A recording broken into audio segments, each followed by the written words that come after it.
All right. Welcome to Wired Women. Hi, Jennifer. Hi, How are you Alfred. doing? Thank you for having me on the show. It's amazing that you're saying you're saying thank you to me for having you on the show. I should be saying thank you for having me host you on your show. What a privilege. So welcome to everybody else that's joining us on Wired Women today. Special, very, very special edition of Wired Women. We're going to Are we talk to live yet? Yeah. We are live. Okay. Yeah, so welcome to everybody. That's the thing with live stuff. Anyway, so hello. So welcome everybody to Wired Women, and we're going to talk to Jennifer Nash, good friend, good sister, good motivator.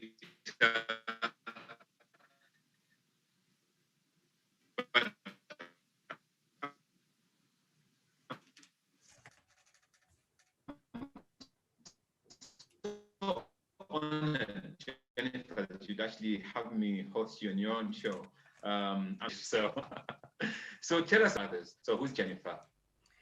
Wow. Thank you so much, Alfred. Yeah, thank you for that brilliant introduction. Of course, my name is Jennifer Faith Limula Nash. I like to keep my maiden name in there, just in case anyone doubts where I come from. I'm a Zambian by birth, a Zambian citizen, currently living and working in the United Kingdom.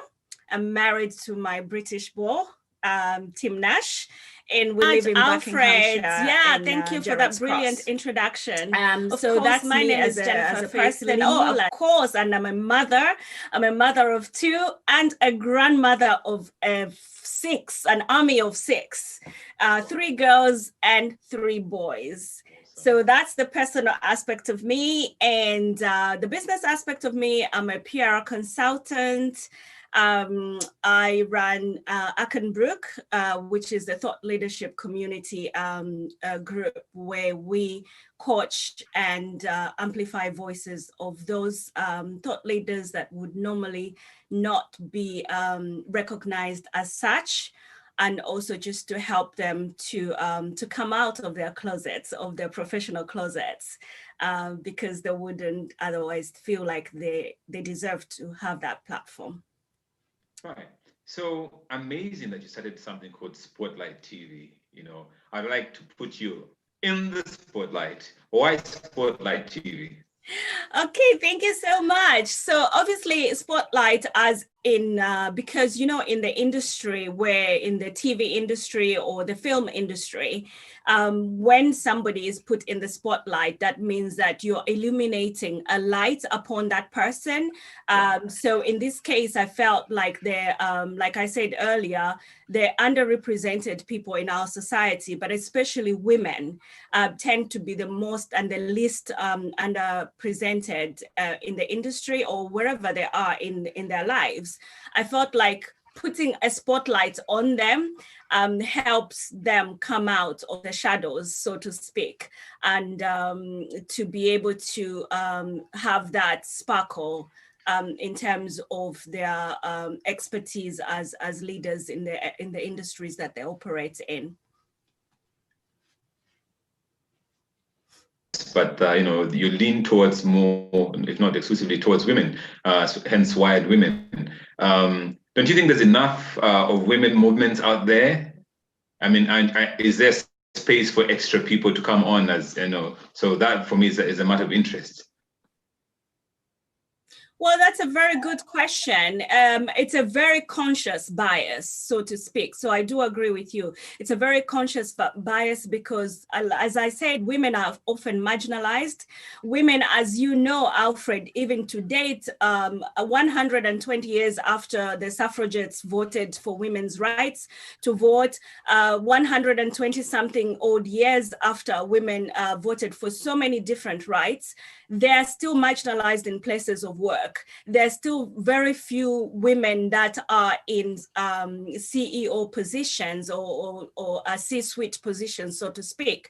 There's still very few women in political positions of power.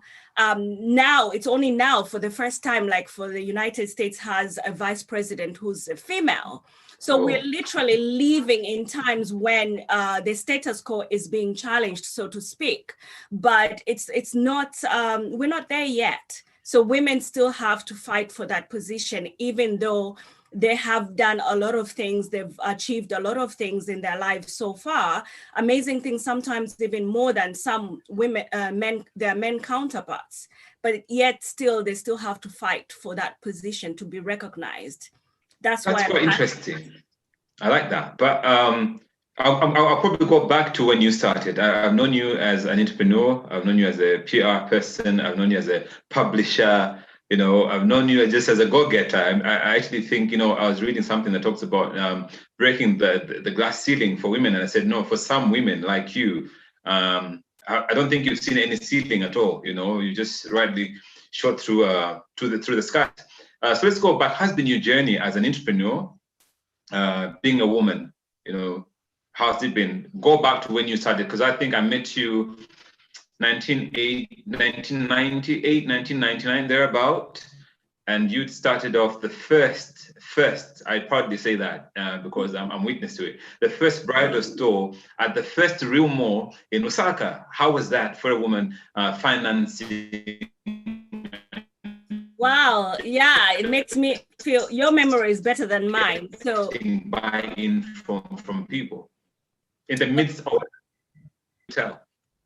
I think we were breaking off a little bit, but if I heard your question correctly, Alfred, yes, it was an amazing challenge to be the first in anything in Zambia, especially back in the late 90s, having just come out of a very authoritarian type of political environment. We were just beginning to be allowed to go into business, small businesses, mom and pop businesses were being allowed.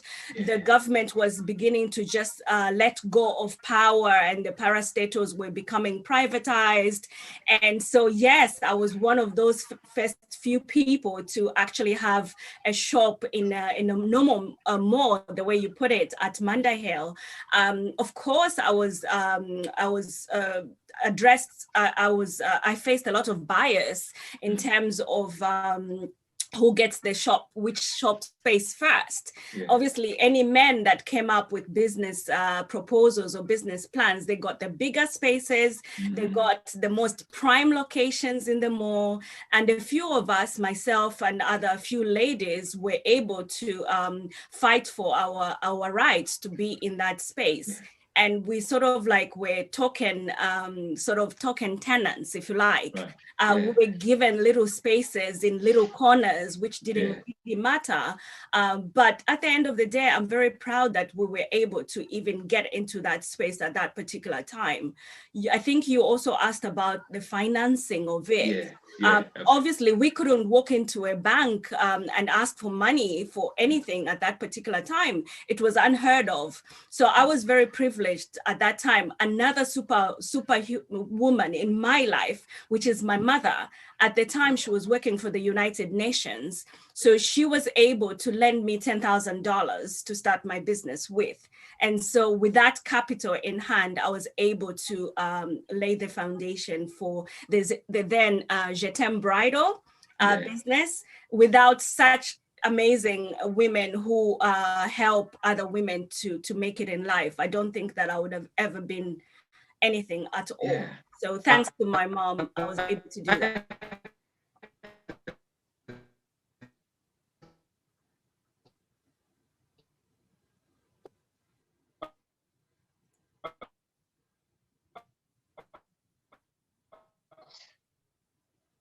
I think you broke up, Alfred. I like the fact that you use the spaces. Let's use that. So how would you advise a woman, how do you use spaces? And I said, we use that as a metaphor for how would you advise women operating in small spaces where they will look big. You know, when you're in a small space, you know, big fish in a small pond kind of setup. How do they then transition from being big fish in a small pond to being big fish in a big pond?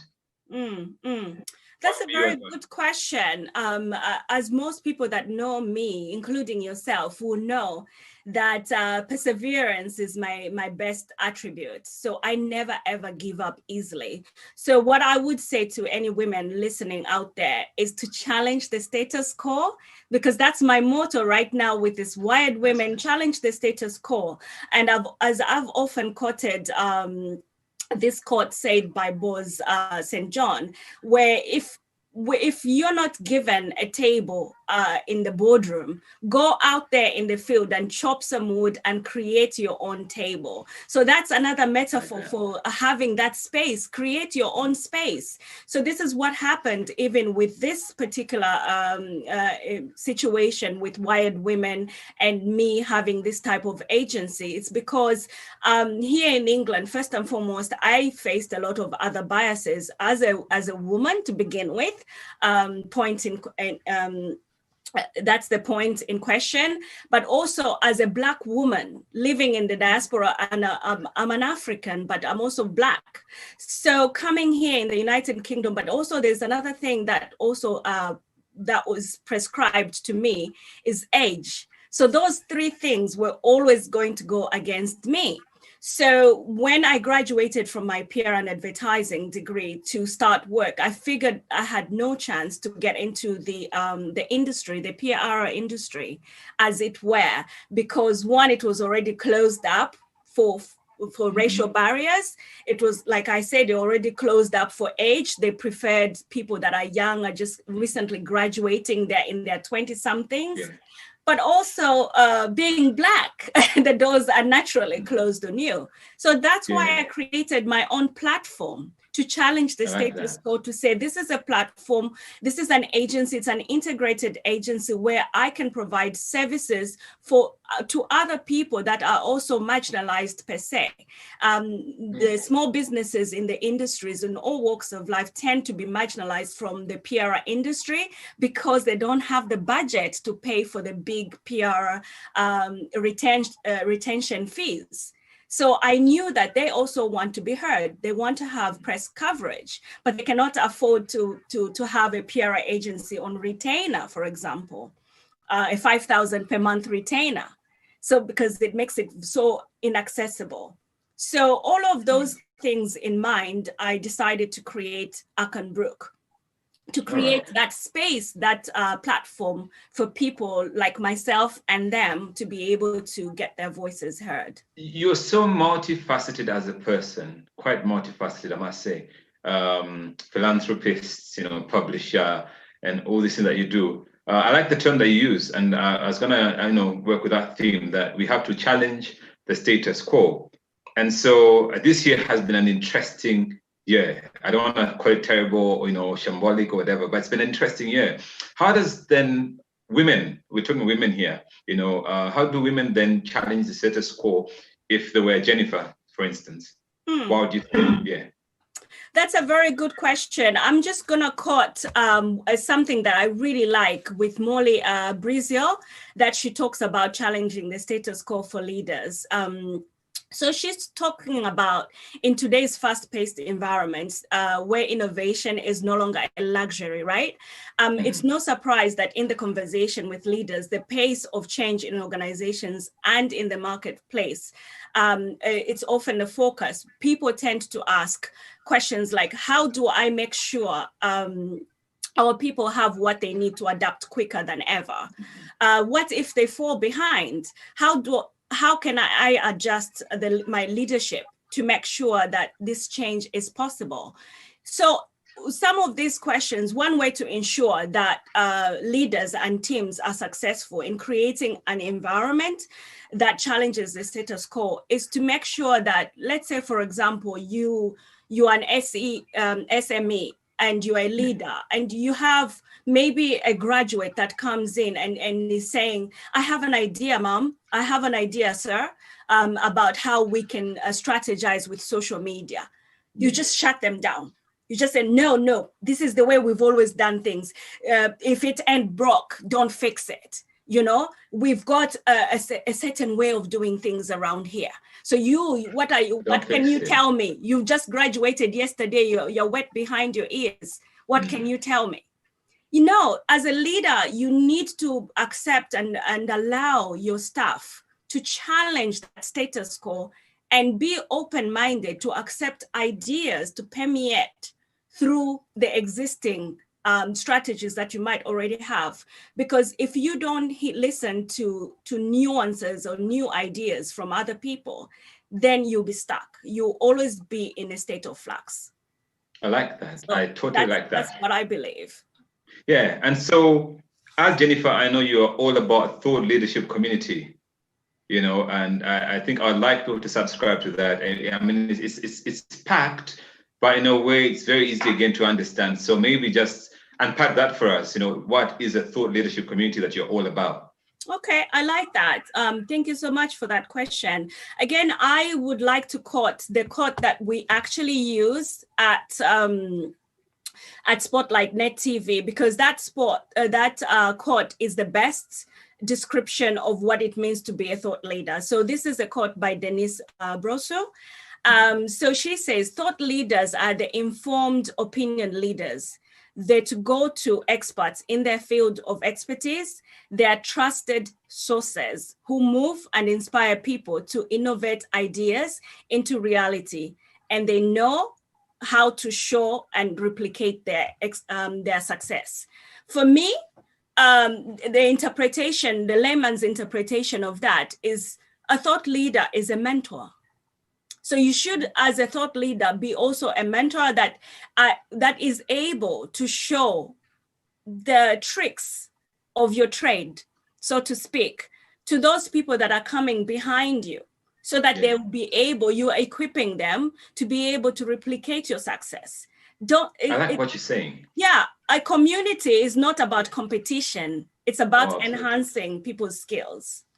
I love that. I love that. Community is not about competition. So one thing that I'm very passionate about over the years that I've been doing my work, either in nonprofit or in the profit sector, is mentorship. And talking about women.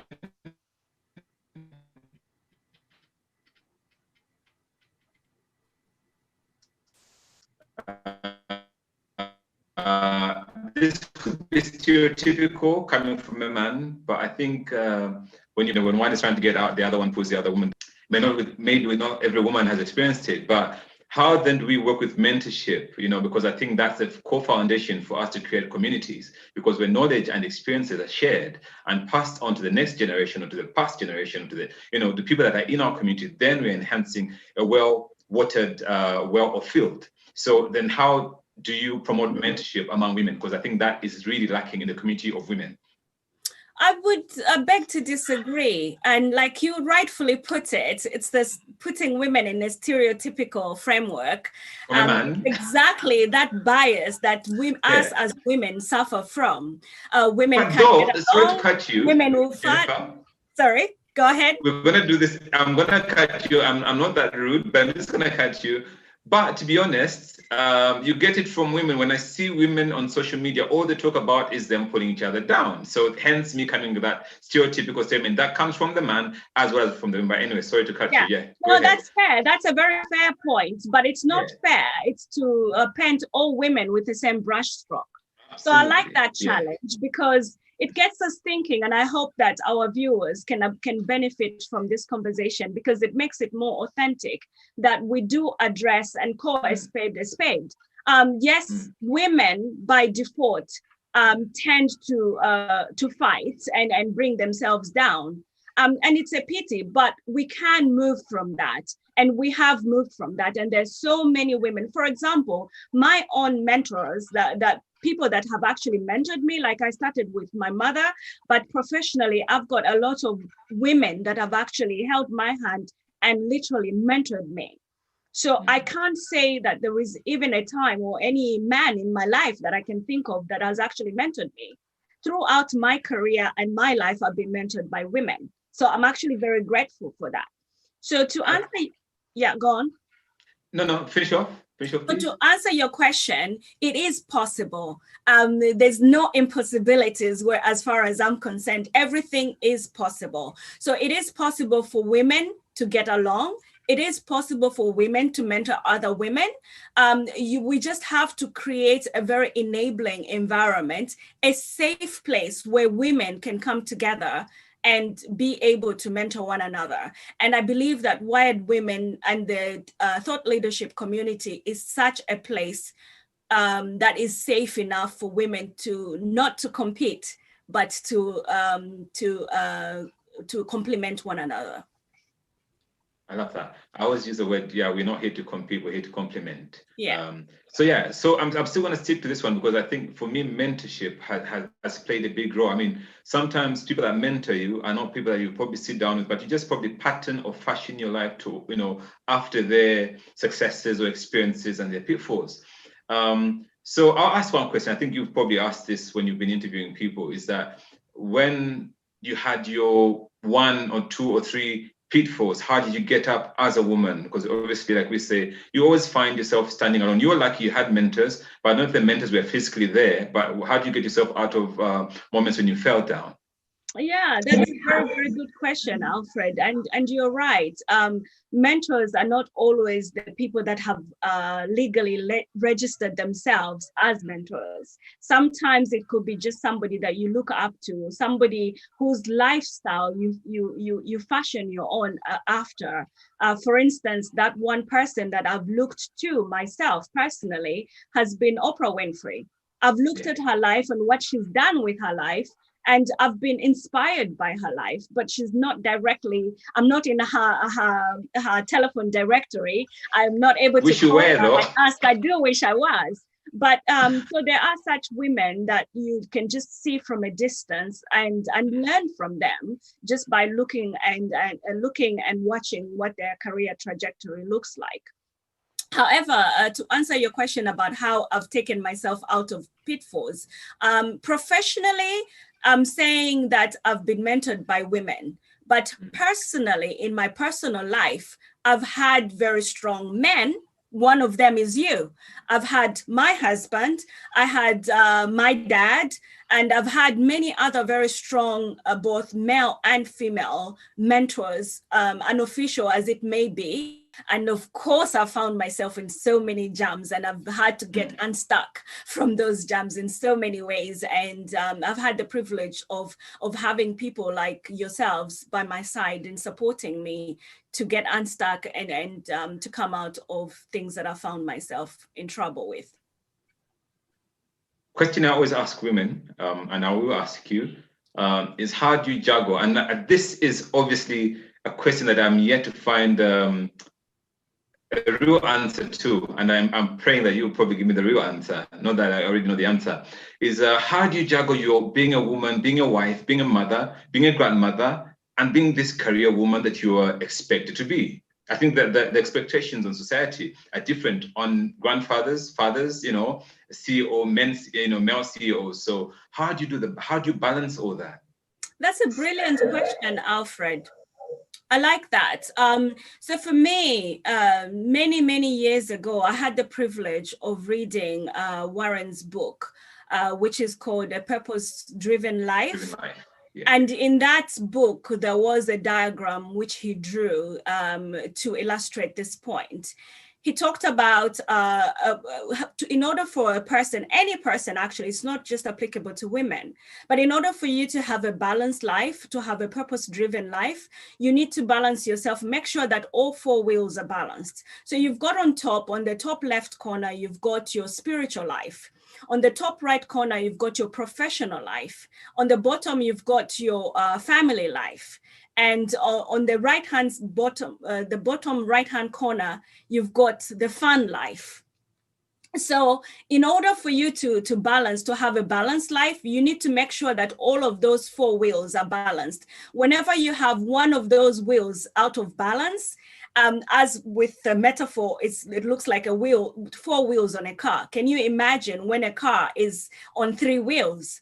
it won't be able to drive at all. It's not drivable. So in the same vein, in life as a woman, you need to make sure that all of those four wheels are fully fed, are fully welled, to borrow your point, and that you can drink from those wells in a very fulfilling way.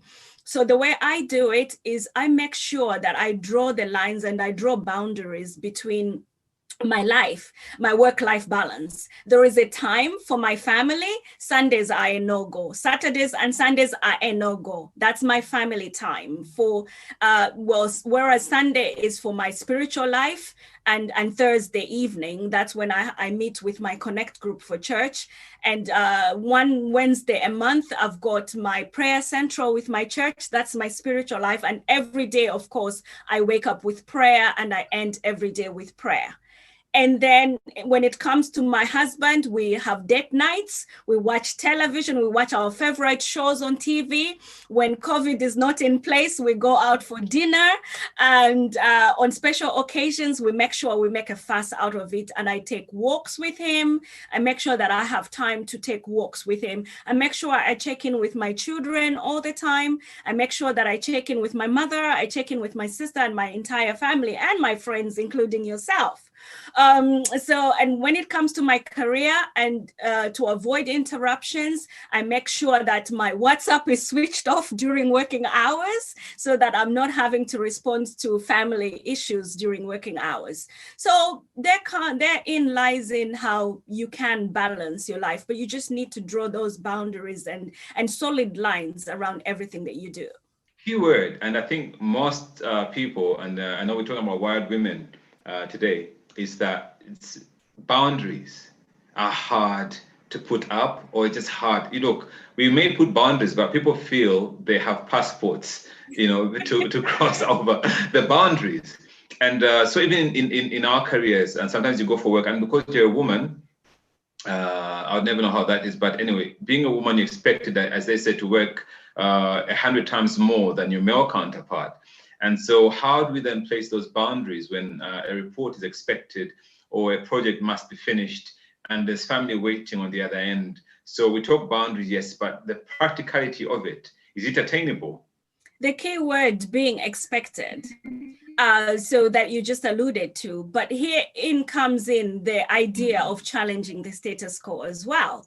So the status quo is as such that we are expected, but who's to say that a woman is expected to do those things? Why not challenge that status quo? Why not change it and make it work for you? This is why a lot of statistics just came out recently. In fact, this was in my MA class that we were just learning, that women tend to work more part-time jobs than men because they choose to. But do they really choose to, or does society expect them to work part-time so they can look after families?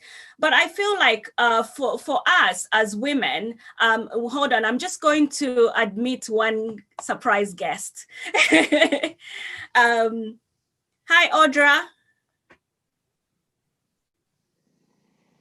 Audra? There's something coming on. Yes, hi. So I think that we can draw those invisible boundaries in the sand, so to speak, and still, like, for example, I said, switch off your phone if you have to. Tell your boss, I've got a family at home. My responsibility lies with my family. I've got to pick up kids from school, or I've got to speak to my daughter. She's got an emergency, and whatever it is the case may be. But you cannot not be able to challenge the status quo, as it were, if it comes down to it. I like the whole challenging the status quo. Not easy, but of course that's what we're supposed to be up to, yeah. And part of that is I'll probably go back to mentorship. If you can't get yourself structurally mentored, challenge the status quo. Find somebody who you make as your virtual mentor. If you're going to be in a place where there's women, challenge the status quo and be one to support the other woman, or support, So be in a place as a woman that is always challenging the status quo. And that just sets you apart for leadership. Talking about the full leadership community, any leader will look out for lifting others. And I think that's where leadership really rests. Talk about that. I want to just hear from you. I know you are into nonprofits as well. How can women, establish themselves in a nonprofit way? Because mostly we talk about women being involved in places where there's big projects, it's all capitalistic and all that, but in a non-profitable way. That's my other passion. How do women then place themselves in a place like that? That's a very interesting question. An old friend of mine who I just recently reconnected with, I said to him, I'm a publicist and a philanthropreneur at heart. And he was like saying, what, you? I never thought that you would be that. From the time that I met you, I've always thought that you were a capitalist at heart. So materialism is really important to have. Capital is really important to have because it drives the will for change. It helps pay the bills for whatever you're advocating for in terms of social justice. So for me, I don't believe in handouts. I don't believe in having charity work, doing charity work. What I do believe in is doing a social business entrepreneurship. So when you have a social business idea, then it means that whatever you do, you can have income generating activities that pay for the passion projects that you are running. So as opposed to you waiting for donor funding, as opposed to you waiting for handouts, you can actually be able to drive change and be the change in your community by creating a space. For example, to your point, the way we've created the Hml Foundation, this is a platform where we're helping spread and encourage literacy and reading in Zambia. And the only way we can do that is not going to the government and saying, oh, help us, give us some handouts, or going to any donors. But we can say then, okay, we'll create some income generating activities where parents and the community themselves invest in what we're doing through purchases of books, through signing their children up for extracurricular activities, and so on and so forth. That way, the money is cycled back into the system. So for those that are very underprivileged, that cannot afford, then they'll be able to have free services 100%. But for those of us that are able to make a donation, which is a contribution towards the management of those services, so be it. Let them be able to make that donation. That way the wheel can keep turning. I'm going to flip it a bit just before I come back to other aspects of women in business. Do you think that organizations, big corporations, do enough in terms of their CSR, or it's just part of the marketing strategy, is just to be known? Like I said, it's just a bit deviation. I'm going to come back to everything else. That's actually a very good point, because that's one of my pet peeves. Yeah. Because I feel like a lot of companies do that, especially during COVID. It really drives me nuts. I feel like a lot of corporations, to your point, they do it for show. Look at us, aren't we so good? But on the other hand, there are some genuine corporations that really do genuine things that change the situation in the communities that they serve. However, I am more aligned and more biased to saying that they do it for public relations. So I wish that they could literally change that mindset, the corporate mindset, to being genuinely involved in the communities that they serve, genuinely giving back to the communities that they serve. But my biggest pet peeve is them getting in step, especially when it comes to the environment. I think that big corporations need to really take this seriously and do something to make sure that we don't get to where we're going in terms of climate change.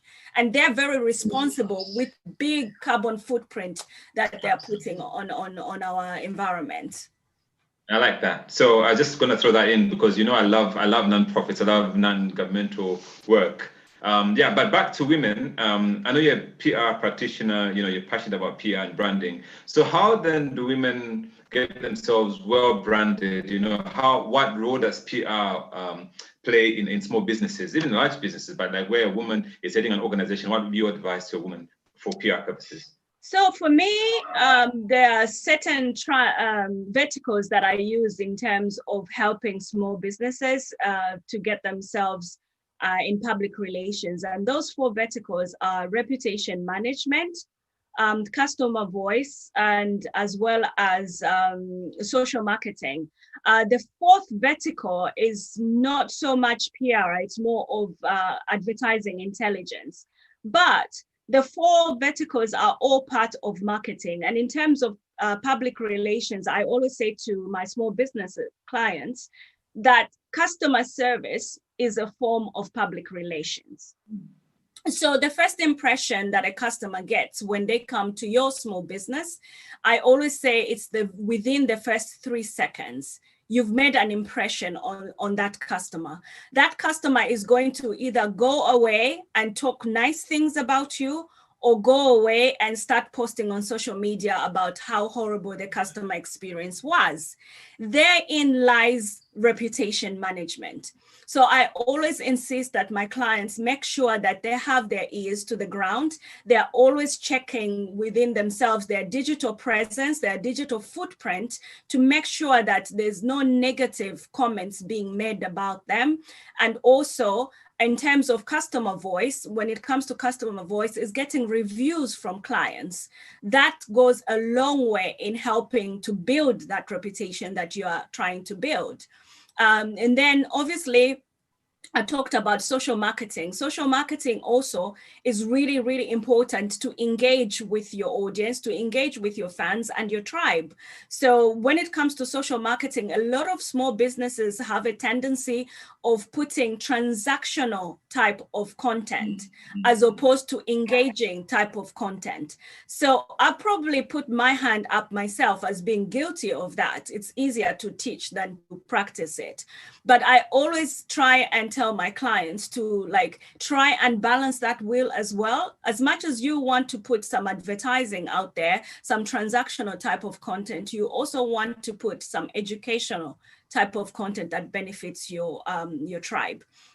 And finally, in terms of advertising intelligence, Google is one of the best things that has happened to our industry in marketing, and make use of that Google platform and to make it work for you. And there's so many other nuances that I could go on into detail to explain how Google works very well for small businesses, but we just don't have the time right now.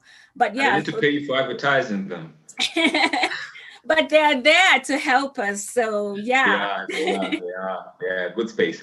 Yeah, I mean, time is flying. I'm not even done yet. But anyway, yeah, so much to cover. So you are a diaspora person. I've watched all your shows, by the way, on LinkedIn. I follow you religiously on YouTube as well. Lovely stuff. You should. I would hope so. Yeah. So I mean, lovely stuff. What I saw was you did bend and talk with people that were probably in the diaspora. And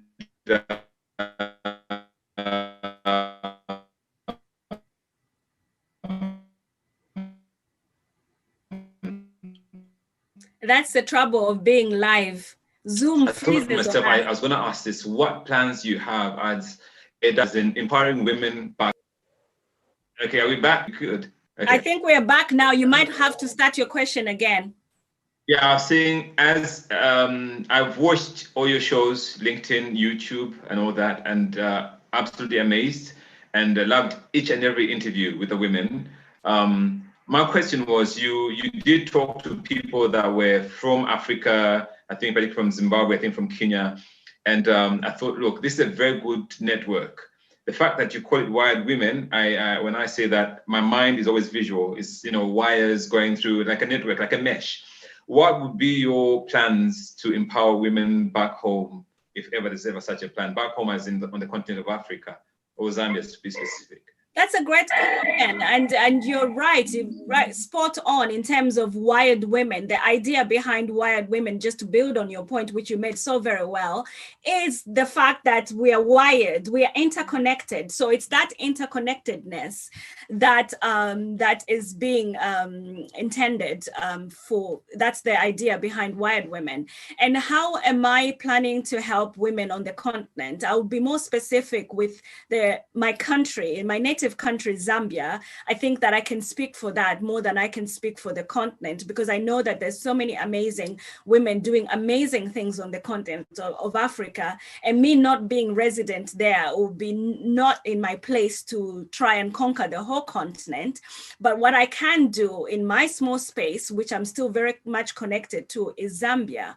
My hope and passion is to, through the Hml Foundation, to continue these kinds of conversations and platform to empower young women into becoming more assertive, more visible, and to amplify their voices as such. So I'm hoping, COVID permitting, with the vaccine being found, this was supposed to have started in 2020 actually. So we had to cancel all of our programs for 2020.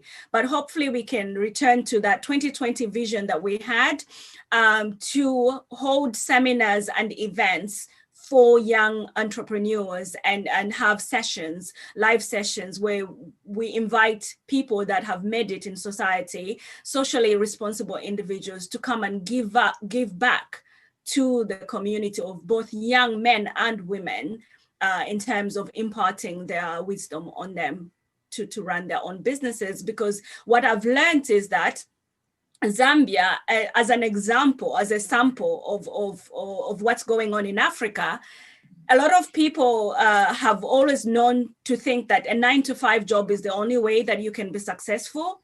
And what I'm trying to embed in these young people is to say that you can actually be an entrepreneur and be independent and still make it. But a lot of people lack the skills to go it alone. They lack the support, the mentorship to go it alone. But of course, I do know there's a lot of other organizations in Zambia currently that are working on those. But I think the more organizations like that, the more the merrier. Actually, you brought something that is also, so this mentorship that I really love to talk about, or just, get people connected, is one other thing that probably I'd like you to also highlight. I know my time is running with you. We haven't unpacked it, as much as I would have wanted to. But the power of partnership. I mean, I'm so concerned about that these days, that people, like you said, people want to go it alone. What would be your statement on the power of partnerships? What are the benefits, or what would be your statement to the wired women on the power of partnership? You can never, ever overemphasize the power of partnership, the harmony that comes from people with different types of ideas coming together in full harmony. You can never, ever underestimate that. And so that's why I strongly believe in not just partnership for the wired women, but I also believe in private-public partnership. So my passion is to get in partnership, not only with just women entrepreneurs or even men, but also to partner with the government, with the non-profit organizations, all different types of stakeholders, to partner together. Because like I said to my last point, the more the merrier, but there's always power in unity. So I believe that the more people just get together and put their minds together, put their ideas together, put their resources together, the more chances they have in making an explosive result, having an explosive result. I'm all about partnership, and thank you for unpacking it like that. And we're looking forward to wired women being partners in all that they do. And oh my gosh, time is gone.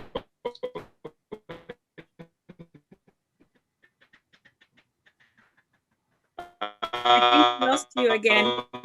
I was going to ask you, I'm going to do a trivia though, and instance of your past. Are we back? Yeah, we're back. So I said I want to do a trivia. I don't know if are you good for a trivia? I'd like to ask you questions, because like I said, I did watch most of your, I watched. Well, yeah. So and those that haven't watched these shows yet, I'd encourage you to go to YouTube, encourage you to go to LinkedIn, and just have a look and just have a listen. It's been empowering for a man like me. The women that have been speaking have been phenomenal. I mean, you know, my mind just gets so excited when I start watching, and I'm thinking, my goodness, you know, dynamite is not only stored in small packages, dynamite is stored in women. So that's it. I'll ask you one question, a random question. Yeah. Would you remember the name of the person that you interviewed who was the CEO of Stopwatch? Of Stopwatch? Oh, Yeah. Katrina French. Ah, there you go. You got Katrina French. You got the first one right.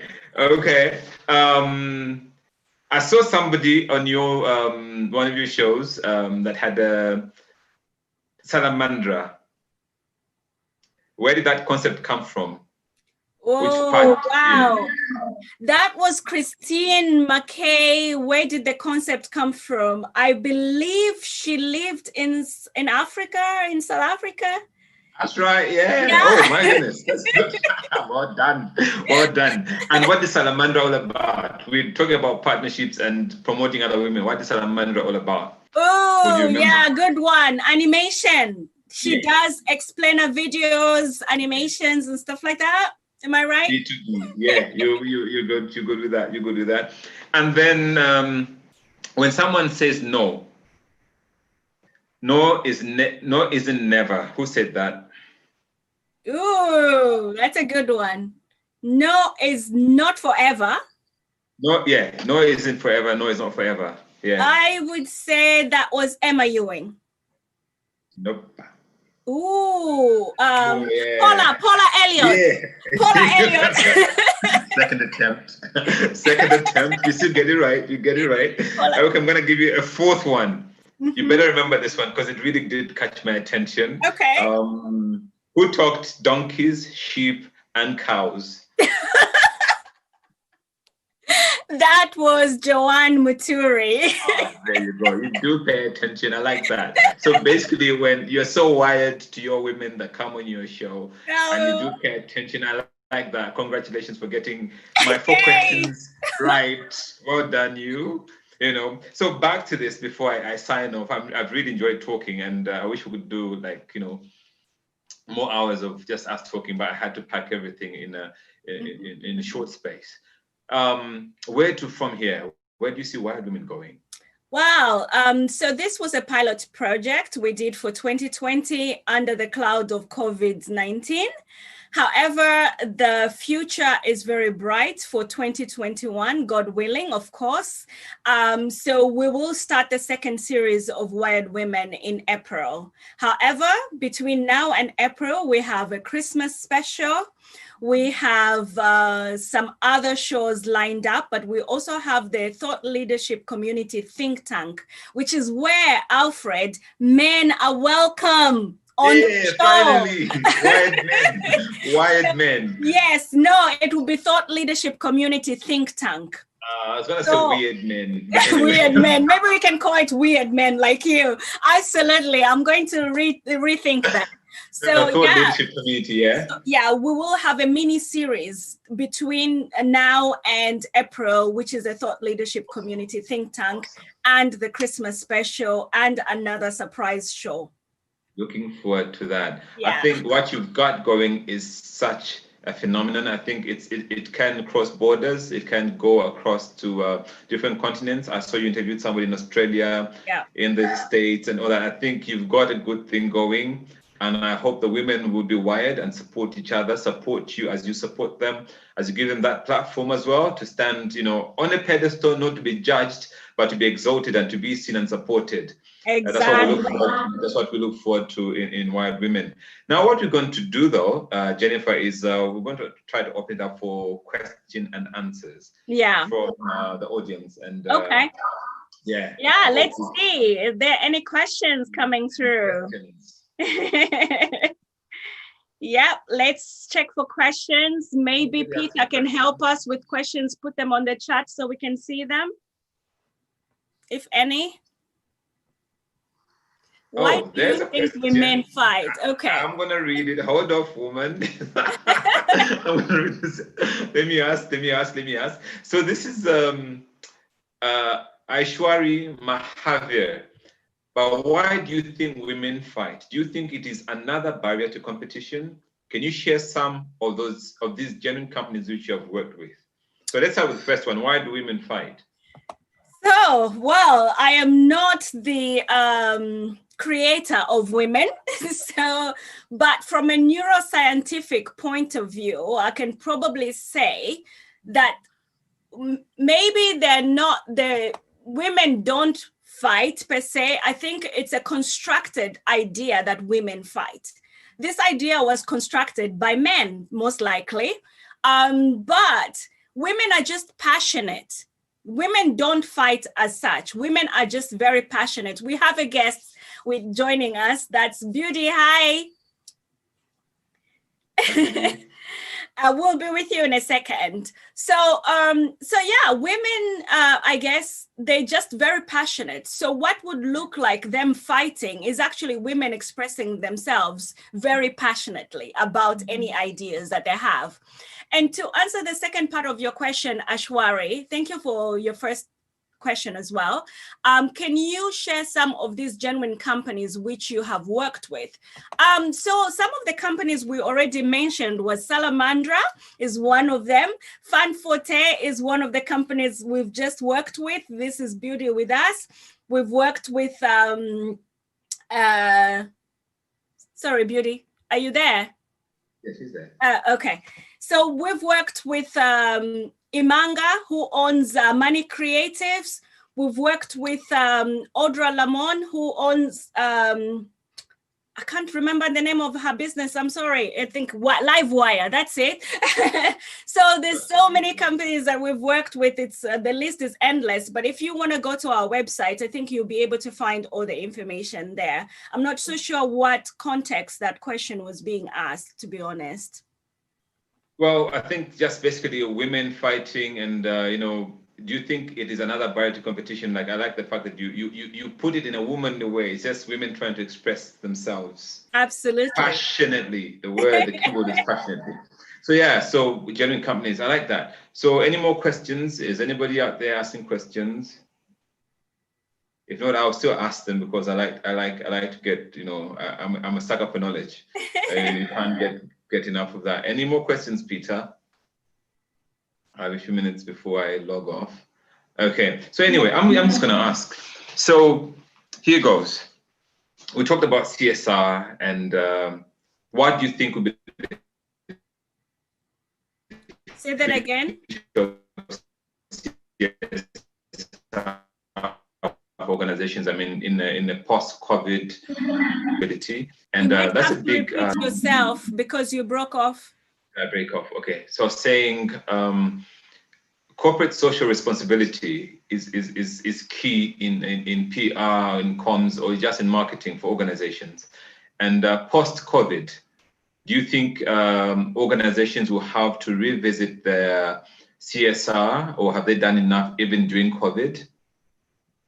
That's a good question. We had this discussion with my former senior lecturer at Westminster University. We talked about the idea that a lot of corporations were jumping on the bandwagon to advertise things that were quite out of taste, in bad taste rather. They were jumping onto the bandwagon and using COVID to promote themselves.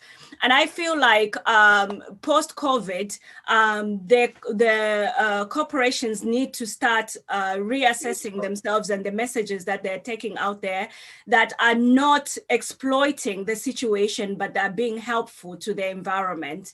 So I believe that post-COVID, the corporations should take more responsibility and should give back more than they expect to receive. Instead of advertising products to sell products, they should genuinely come on board to help the situation. I always call it, it's a moment to put your heart into your business.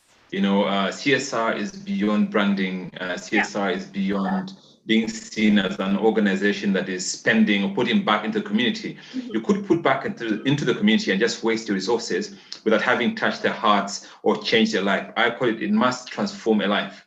Yeah. So going post-COVID, I hope that you PR practitioners and communicators and strategists would help organizations to see that there's need to revisit their CSR strategies, their CSR policies, and make sure that it changes and transforms lives wherever it is that they're, they exercise their responsibility, as it were.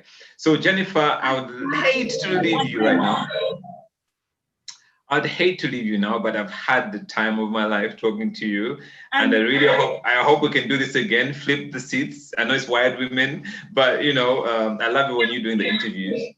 But like I said, I can't fit into your shoes. Your shoes are quite high for me. I don't wear stilettos. I'll stick to my brogues and flats. So yeah. So thank you very much, and I wish Wired Women, Arkenbrook, I wish the thought leadership community the very best in your endeavors. May the women arise and support each other. We're looking forward to a great time next year, and happy Thanksgiving and happy festivities. Thank you so much, Alfred. It's been such a treat having you hosting this show today. It was such a hot seat. I bet I was like literally, oh my gosh, sweating bullets. But thank you so much for challenging me and for making this conversation very authentic. I really loved it. Thank you so much for sparing your time to be with us. All right. So I'm gonna hand it over to you. I'm signing off now. Bye everybody. Bye Beauty. Bye. Talk to you at some other time. Yes. All right then. Signing out. Hi ladies. I think we've been joined by Ruth Deloyo. Hi. How are you? Did you have a question for us? Hi Jennifer. I'm good, thank you. No, I'm here. I'm just listening, enjoying the show. Great. Thank you so much for joining us. This time comes to a part where now I get to announce the Wired Women. Let me know when you'd like to first advert.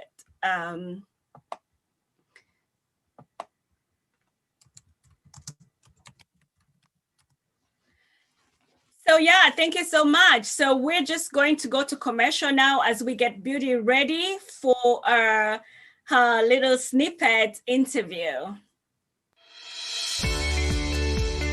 Welcome to another exciting episode of Wired Women. This is Jennifer Nash, and my guest today is Katrina French, but I will let her introduce herself. Hi, Katrina. It's Black History Month, and I have an amazing and special guest with me. I'm not bossy. I am confident and I am outspoken, which is what you said you want. Just because you do good things doesn't mean it's not financially worth something to other people. Amazing. I love it. You don't get two chances, Jennifer. You get one chance, and it's a royal one. Yeah. And there's no shame in being taken down and in being vulnerable or asking for help.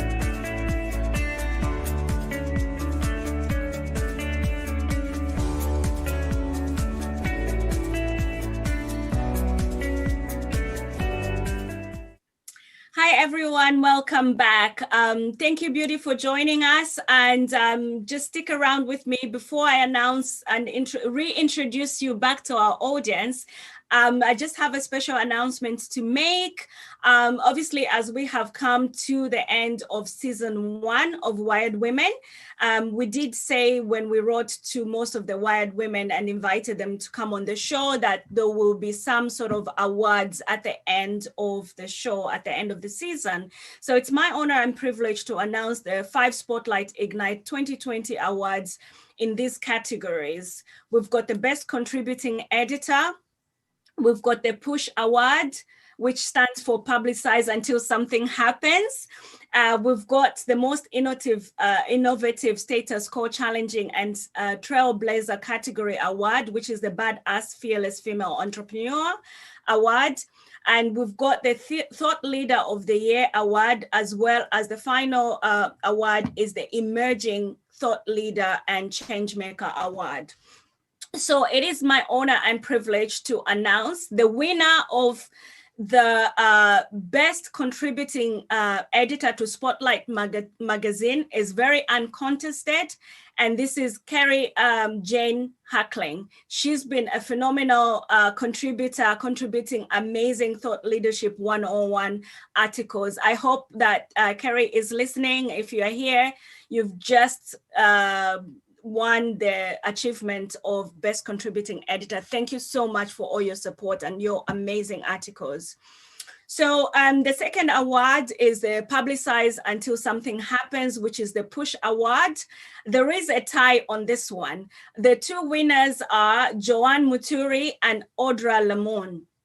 And these two Wired women have been very, very passionate about sharing the work that we've done with Wired Women. They've gone out of their way to share our content. They've gone out of their way to get people to follow us and to join the tribe. So thank you so much for all your hard work and how you've helped us to amplify our voices, our collective voices as Wired Women. The second award, which is the most innovative status quo and challenging trailblazer category, the Badass Fearless Female, which we call #BFF Award 2020. This is also a tie. It goes to Jessie Chisi, who is a filmmaker in Zambia, doing extraordinary things, working as a filmmaker in a male-dominated industry, no less. And the other person is Christine McKay, also doing a very male-dominated, working in a very male-dominated industry in animation. So this award goes to these two people, yay. Then the next award, like I said, the thought leadership attribute that we use is the one by Denise Brosso. So thought leaders are the informed opinion leaders and the go-to people in their fields of expertise. They are trusted sources who move and inspire people to innovate ideas into reality, know and show how to replicate their success. This person has demonstrated the most mentor attributes and most collegial work ethics, going above and beyond the call of duty to be a Wired woman. And therefore, the Wired Women Thought Leader of the Year award goes to none other than Audra Lamont. So if you're listening, Audra Lamont, this is the award for you, which you've so well deserved. And then finally, but not least, the Emerging Thought Leader Award and Changemaker Award for somebody who's really made a difference and is promising to be an amazing thought leader in her own right, is our guest today, Beauty. Both the award goes to you. You so much deserve to have this, and it's my honor and privilege to give this award to you. So thank you so much. And that not being last, not the least, I would like for you to say a word or two. Welcome to the show, Beauty. Are you unmuted? Can you hear me? Beauty, we can't hear you.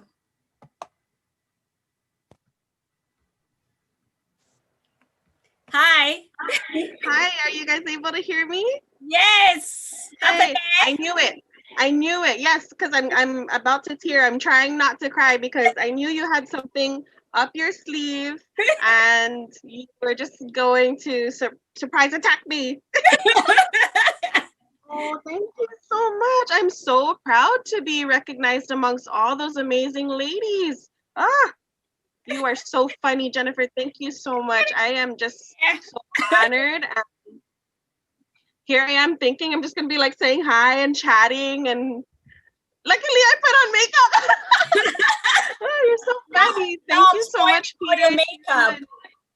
Well, no, it's okay. I'm about to go to sleep because it's already about, I'm going to have a really good night's rest. And wow, that is so fun. And to be recognized as an emerging thought leader, that's actually something that I've been striving for towards, especially at the end of this year.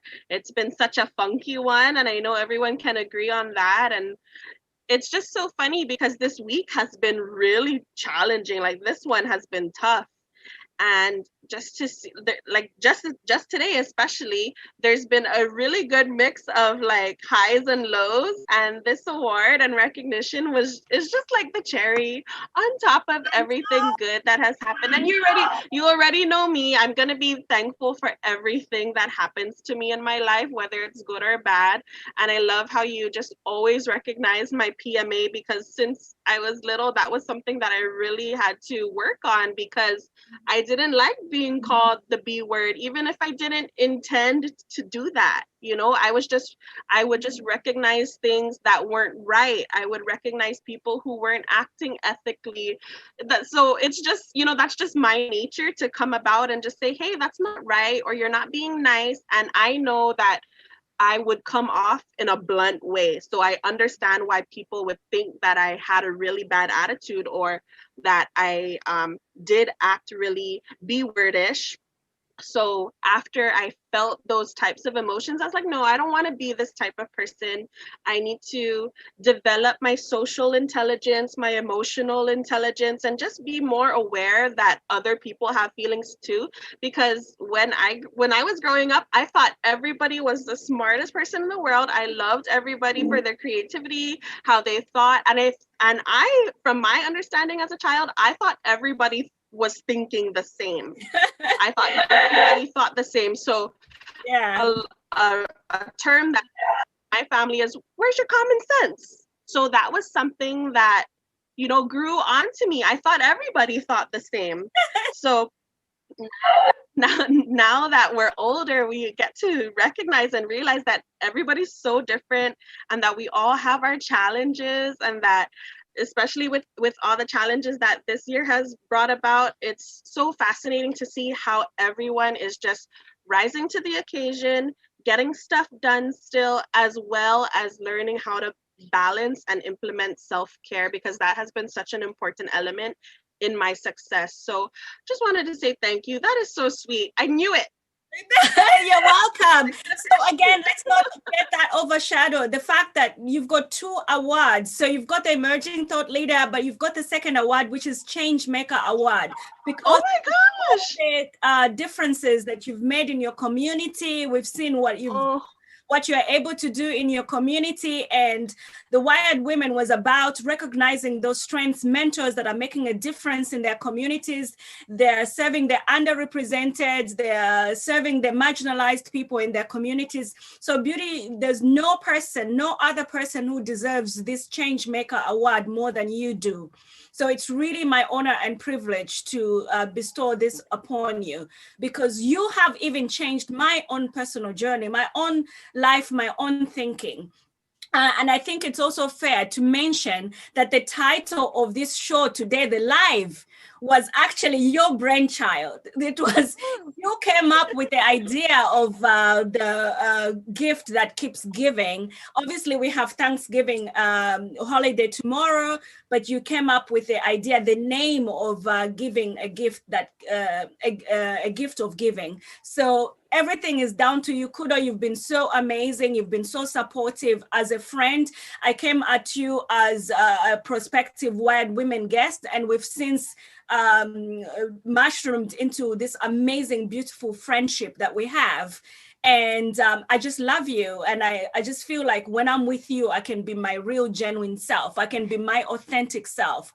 But also you remind me of myself when I used to have that PMA as my full outfit that I would put on every day. And then lately I've become a little bit more cynical, and I tend to be a bit more negative. But when I met you, it just reminded me of how beautiful it can be to have that aura around you every day and wear it proudly.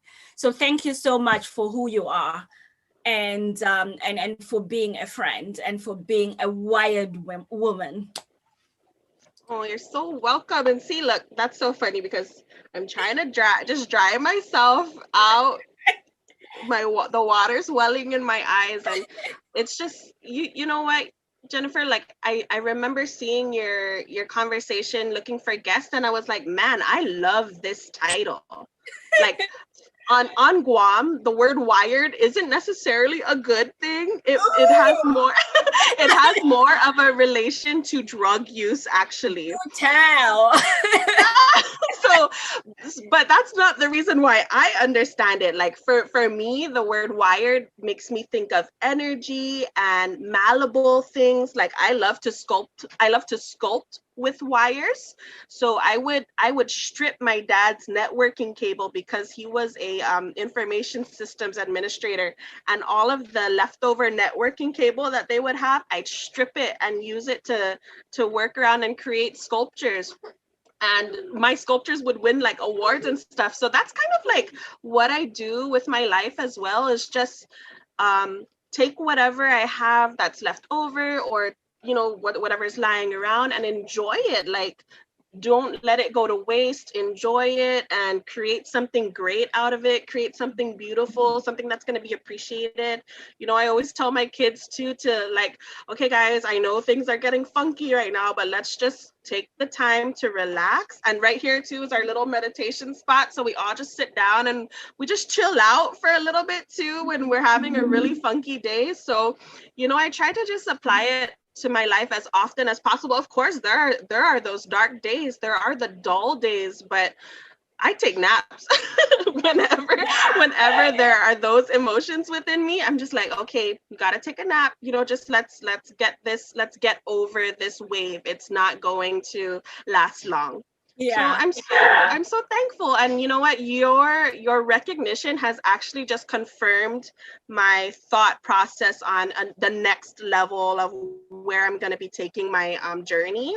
Yeah. So I would be so glad to share that with you. And even, oh my gosh, I didn't even tell you, in the coming year, I just joined 2 other book collaborations, one with the Doyen, a lady who like she puts together relationships, and then another one is with a healer, and she does like hypnotism and lots of other heart healing and thought processing, journaling. So it's going to be so fun. And then I know you mentioned to try and talk to you guys a little bit more about the book that I have coming out. And wait on that one. I'll introduce you on that one. Okay. Yeah, so that brings me to that point, because I don't want you to preempt it. So for those of you that might not have watched all of our episodes, Beauty was our guest in episode 5. So she's here to share with us her most recent endeavors, among many other things, her book called Beauty with a D.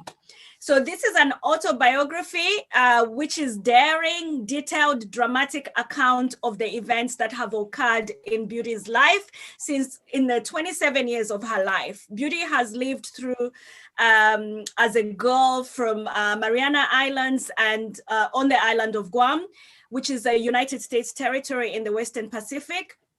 The book is her first publication, which is which comes with Beauty's supporting course called the Inner Beauty Makeover Kit.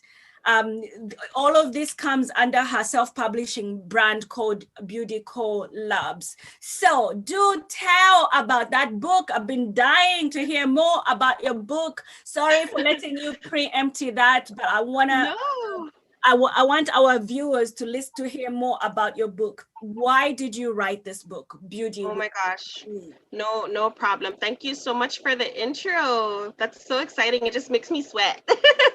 So I've been having a really tough time with my life. I would say since 2016 and towards the end of 2015, like Christmas Day 2015. And on Christmas Day 2015, that's when I found out that my partner that I've been with, I found out that he was using drugs, and more so methamphetamines. And I was just like devastated, because he put on the facade that he was not a drug abuser, that he would not tolerate being or hanging around with anybody that was using drugs. So it just turned my life around, because I was really disgusted in myself to feel like, wow, I've allowed this person to live with me, be with me, make love to me. I felt dirty in a sense where, because he knows that I wouldn't allow that type of use or activity within my house or within my household. And at that time, we already had 2 children. So I was just devastated. But then because I was blinded with like love for myself, love for the vision and what could be, I ended up saying, okay, you know what, let's go ahead, we'll do this, we'll do the recovery thing, right? Yeah. So trying to assist him in as much as I could with getting him some help. And none of that worked. It worked for a little bit, but even all of that was just such an act. And then come 2017, my house had been raided 3 times by that time. Yeah. And within that time, my children were with me. The other 2 times, my kids weren't with me. So I was able to assist the authorities with looking for whatever they needed to look for. And all of those events, they didn't find what they were looking for. So it made me feel like, okay, maybe this is just another framing type of event, which my boyfriend at the time was always accused of. Like, he was always just in the wrong place at the wrong time. And then eventually they would find the real culprit. But anyways, it was just a life filled with that, just like trying to back him up, trying to make sure that he's doing okay. I felt like his mother. So come 2017, the house got raided for the 3rd time. And like I mentioned, the children were there, and I was just done. I was just so over it to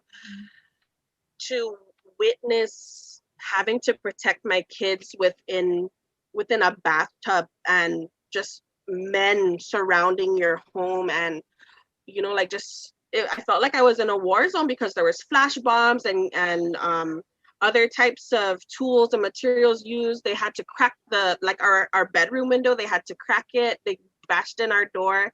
And so to it happened fast. So to cut you short, this all stuff that is actually shared in the book. And so if people buy your book, they would be able to read upon all of this. Definitely.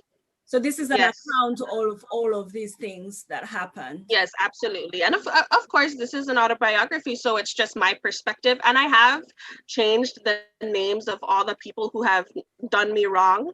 I just wanted to give them the opportunity to heal. That's really just the basis of that. Yeah. I would love to include them in the book, but why?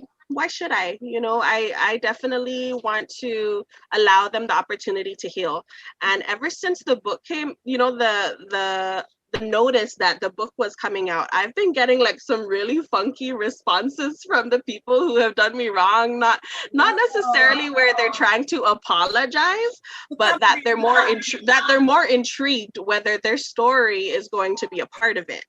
And some of them have been really eye-opening for me, because it's like, oh, so now that it's going public, is this like, a lot of them don't know that their name isn't going to be there. Right. So it's like they're sweating, you know, like what's going on. So for if anyone is watching at the moment, no, the names are changed. That's just how respectful I am. I don't want to. Judy, the names have been changed to protect the guilty, not the innocent. Right. Yeah. And that's what some people are going to say. But I wasn't the perfect person when I was a little girl.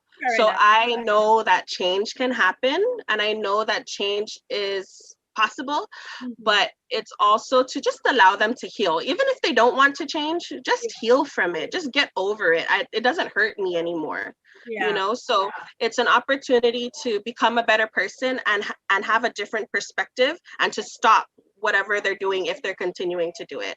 But other than that, you know, their life has just been really funny and entertaining in a bad way, but that's because I just laugh at all the dark stuff that's happened to me.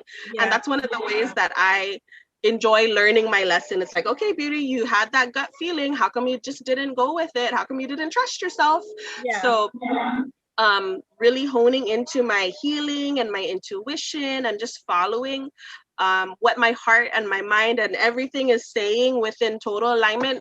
And like I said, with just receiving that recognition and award that you just presented to me, like that was just like, okay, that's another sign that we're going the right direction. So Beauty, if I can ask you first 2 questions in one. So why beauty with a D? And also the second question is, what is the makeover kit that goes with it?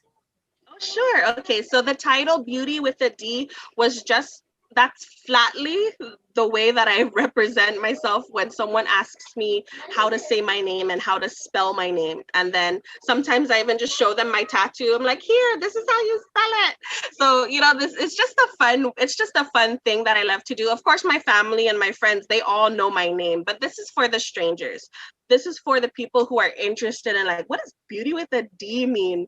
So that's just a part of it. And then also the letter D is capitalized because in my signature, that's how I present it. It's capital. So I have really fun with I have a lot of fun with the way I spell things and create words and stuff like that.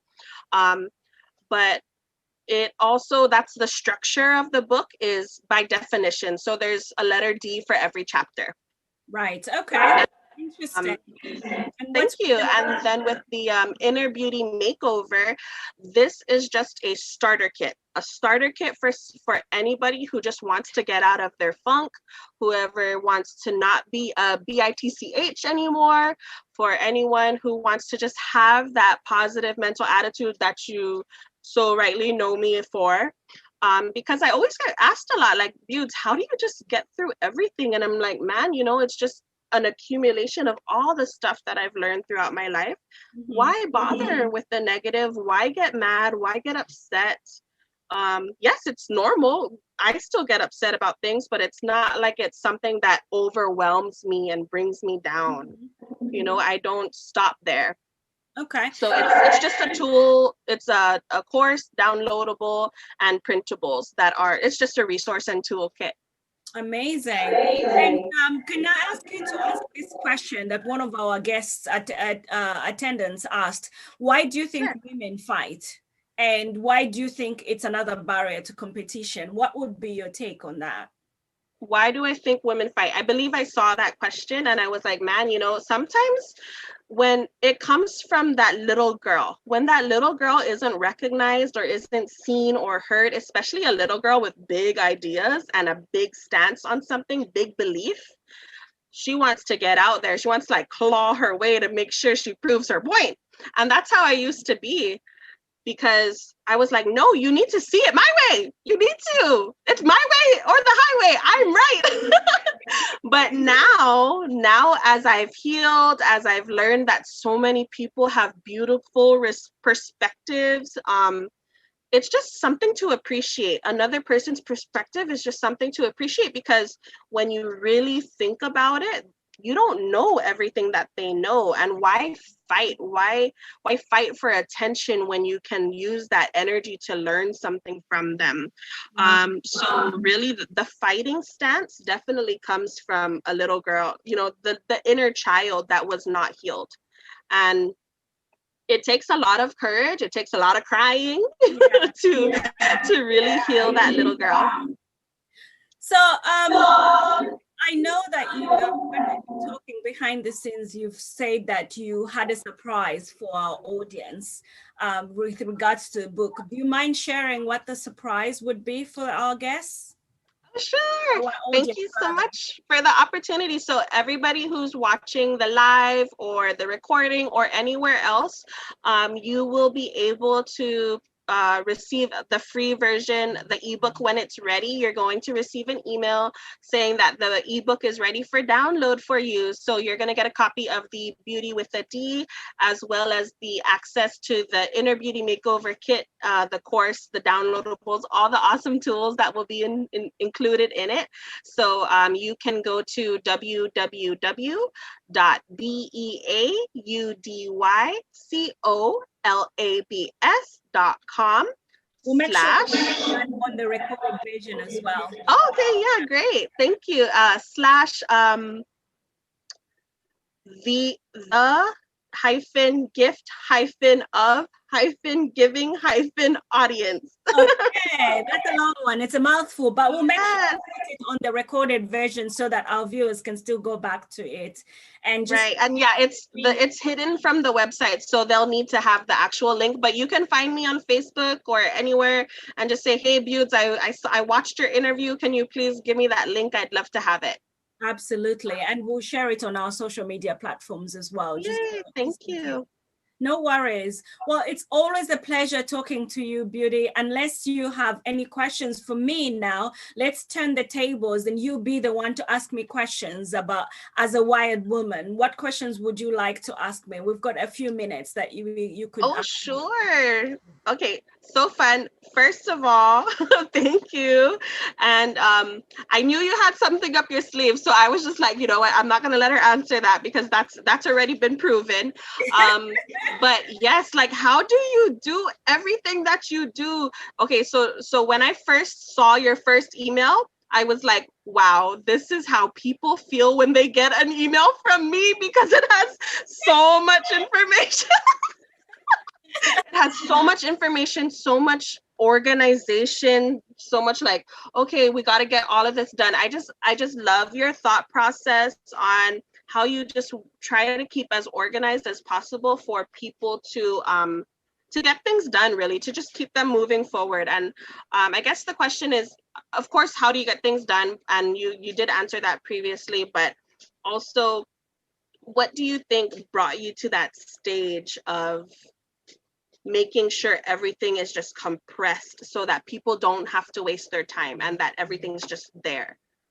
So I'm very well known for being compressed, for giving things compressed. Like you said, I am known for being wordy. I give out a lot. But what I feel is that I don't like the back and from in terms of emails. I don't want to leave any things or any stone unturned. So I always try and pack things up a little bit more detailed. That way there's no room for people to go back and forth asking, like, what about this? What about this? So the information is already at hand and they can get it if and when they need it.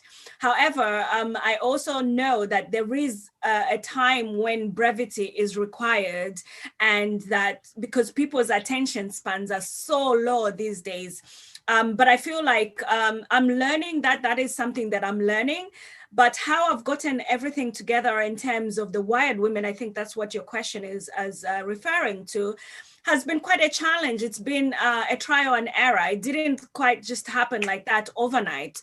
If you go back to the very first few videos that I did, first and foremost, I was camera shy. And I did say, you know, the digital platform is different from being on TV. I've been interviewed on TV, national television and radio in my native country in Zambia. And I was comfortable with those big cameras coming at you with lights, spotlights and everything. But it was very different coming on Zoom or doing your own selfie videos. I find that very intimidating. So it took me a while to get acclimatized with that, and a lot of trials and errors before I could get it right and I could be able to look in the camera and know that I'm looking in the camera, because most of the times I'll be looking here thinking, you know, I'm in the right place. So yeah, I wouldn't say it has all come together yet. I think rightfully, to put it rightfully, this is still was a learning curve, and it being a pilot project, I think we did what we could so far with it. But without forgetting to mention, Peter Nelson, our video guy, has been very instrumental in making this a success and making it look very professional as it is, or couldn't have done it without him. But of course, I've had my other team, my husband and our interns and all these people that have supported us behind the scenes to make things work, including yourself and the organizing committee that we had, the steering committee that we had for this event, without whom I couldn't have done this on my own. So obviously, I've had amazing people like you to support me and help me and hold my hand through. And I'm hoping 2021 will be even more successful and more professional, so to speak. So thank you so much for asking that question, Beauty. So unfortunately, we've just come to the end of our conversation with you. We're just gonna go off to a commercial break right now. before we start doing the giveaways. We have so many giveaways that are coming from Akenbrook, from our hearts to yours. If you've been listening and if you've been watching any of our episodes, this is our way of saying thank you so much for supporting us and cheering us on. So I will let Peter let me know when you're ready to go to advertise what these giveaways look like.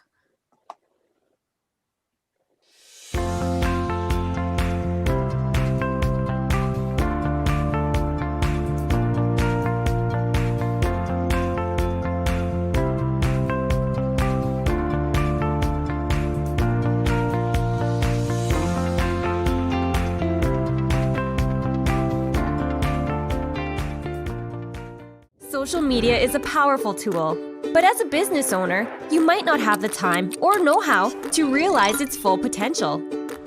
With social marketing, it's a breeze. By plugging your social accounts into a single dashboard, you can react quickly to customer feedback and post content across all of your main channels. But that's not all. The #1 benefit from social media is to attract new leads. And that's where social marketing gets really exciting. Using geo-targeted keyword searches, you can attract customers who are sharing their experiences and purchase intentions on social media. For example, here's Emma. Say Emma is passing through Seattle. She arrives at her hotel only to find out that they've overbooked, and now she's got nowhere to stay. Emma immediately sends an angry tweet to her 2,000 followers. You're a competing hotel manager, and since you're using social marketing, you detect Emma's tweet and are able to send her a reply within minutes. Emma's thankful for the response and comes to your hotel. She enjoys her stay and goes on to tell her friends how amazing your business is. Social marketing makes finding leads, curating content, and keeping customers happy that easy. Get in touch with us today to see how social media can strengthen your business.